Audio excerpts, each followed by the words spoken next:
the main event, Volkanovski versus the Korean Zombie. What are your thoughts? To be fair, that fight is probably out of the top 3 the one I'm least excited about.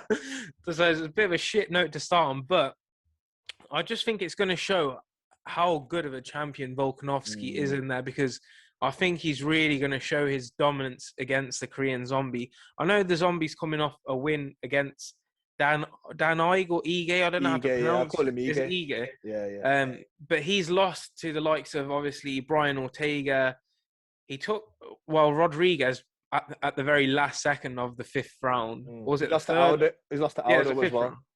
Yeah, so he's lost to a few opponents that Volkanovski's beat. So I know MMA math doesn't always add up, but I don't see how he beats him. Like, obviously he's got a submission as well, like Korean Zombie, so he could throw that in. But we've seen Volkanovski not tap to like Brian Ortega when he's had him in a fucking triangle. Yeah. So I'd be very surprised if there's anything that Korean Zombie can throw at him that's gonna kind of make him like a deer in the headlights. I think he's going to be prepared for anything that he has to throw at him, to be fair. Yeah, I feel like Korean Zombie's only chance if he brawls, like literally just gets in his face and just tries to make him slug it with him, because I think we've said it before, Max Holloway and Volkanovski are the top people in that division. Korean Zombie, he's got a chin, he comes forward with pressure sometimes as well, but he also does look to counter as well. So I think the only way is if he hits him with a really powerful counter or cracks him with one and gets him in trouble. But Volkanovski's conditioning so good, he can weather storms. Ortega's dropped him and he's been fine. And, whatever. Holloway dropped him in the second fight with a head kick as well, just at the end of the round. And he recovered perfectly for the next round. So yeah, his conditioning so good. It's going to take something special to pull off this win for Korean Zombie. Volkanovski's just, for me, better pretty much everywhere. Everywhere he's better. And especially in the grappling, he's looking really strong in that as well. So I don't know. I'm with you. I just don't see how this is possible. We've seen weirder things though. Let's not forget. This thing rock sort of thing could be. Yeah, that's what I'm saying.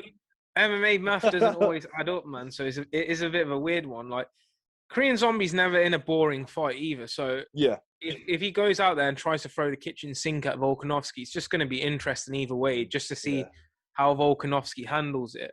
But in terms of Volkanovski in that division, I think he's got the Holloway trilogy next. If he beats him again, that's done and dusted. Go up, and then go up, man. Why not? And try it. But I just don't know if he's big enough to fight the Oliveira, Gaethje, Poirier, and that. They're too big for him, man. I think. But he's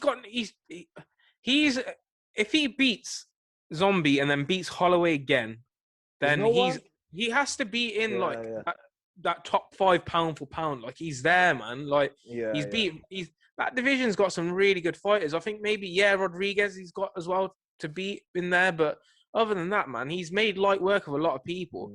One fight that I do think we as obviously British fans would like to see is Arnold Allen. Against Volkanovski.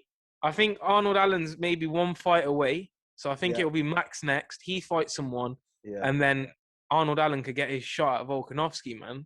And Arnold Allen's very strong as well, very strong. Yeah. I didn't think about that, actually. I'm getting excited even thinking about that. I think that would be a great fight. Calm down. I'm getting way too excited, fella. To be fair, before UFC London, I didn't really know who Arnold Allen was. Yeah. Now I'm his biggest fan, so it'd be great to see that fight if he gets through the next person. Jesus, have you seen his YouTube channel? I've been watching it here and there.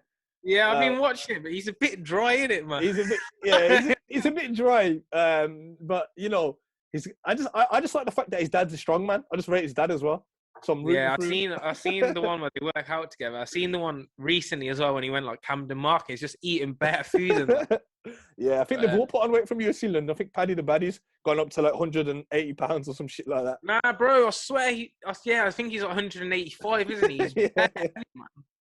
Which is pretty mental, and he's he'll be close to 200 pounds soon. I'm like, what the fuck? that can't be good, man. I think if he wants to have a long career, he needs to just stay on it.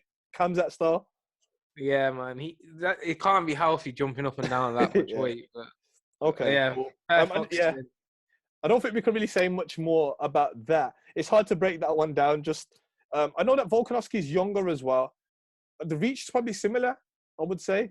Well, no, Volkanovski's got long arms. I think Korean Zombie was 71, 72 inch. I don't know about Volkanovski's, but it never, even if the guy's got the reach on him, it never seems to affect him anyway. Well, I mean, Holloway's had a reach on him as well. Okay, cool. Right. Moving on then. The co-main event, and my mind's gone blank. Finally, man. Finally, co-main. What did you say? I can't remember. I don't know. Can't remember who it is now. Mine's actually gone blank. Are you joking? Sterling shit. Sterling versus Yan. Black then, yeah. Sorry, I shouldn't have spoke that spliff before the thing. Yeah. You know what? I feel like Sterling's had a hard time, and people forget how good he actually is. He's got a lot of hard time over the acting thing, and he should have won an Oscar for that performance and this and that. But we're forgetting that this guy choked out Sandhagen in 1 round. And this guy's got I think it was the most drawn for the most wins in bantamweight history that I saw that in Countdown. But yeah, he was not in the right preparation for Yan that fight. He got tired after the 2nd round, and Yan was throwing him around. I've actually rewatched the fight earlier, and going into that fight, I think I said on here that I think Sterling was going to win because he had more tools of wrestling, the kicks, while Yan was mainly a boxer. But Yan come with some crazy grappling. He was out grappling him, getting to his back. Even if he got taken down, he was back up. I think it must be all that training in Tiger Muay Thai. He's training with like judo champions and wrestling champions over there. Yeah, he's amazing. Yeah, I think, man, Yan is too much for Sterling, man. Even in this fight, I don't think Sterling's going to try to come out as aggressive because he knows he gassed out in that last fight. He was tired. So I think he comes out a bit more calculated. But if Yan just sticks it on him, like, what's he gonna do, man? Like, it's a crazy one. Like, I don't know, man. Sterling's talking a lot of shit again now. Did you see his like MMA book for dummies and stuff? I like that. I like that. Yeah. Like taking the piss, and like Yan's been taking the piss out of like Cejudo and someone else. I can't remember who off the top of my head now. But it's basically saying you can come and be my cornerman, but I don't want any shit advice off you. Just give me my water. But I see in this. I see domination, and I see a finish this time. Yeah. I see a finish. I don't see it going full 5 rounds. I think Sterling would be happier of the two if it goes the distance. Yeah. But I think Yan might start slow as well, but he's gonna stick it on him. Like he started slow against Sandhagen, but at some point when he goes into 5th gear, he always does though. Even against Faber, Faber was at 41 at the time. It's like Faber was sticking on him first. So I was like, yeah, go on, Faber. And then 2nd round, he just turned it up and he's like, yo, I'm gonna kill this guy. So I think he does. And people say that he's downloading data about how they move. I don't understand how he does that though. Like if you're in a fight, like, how much logical thinking can you get of someone's movements and reactions? I don't know though. I don't know. I think boxers and that do the same, don't they? Where like they'll throw feints and see how the person reacts, and then they'll like capitalize on it later on in the fight and stuff.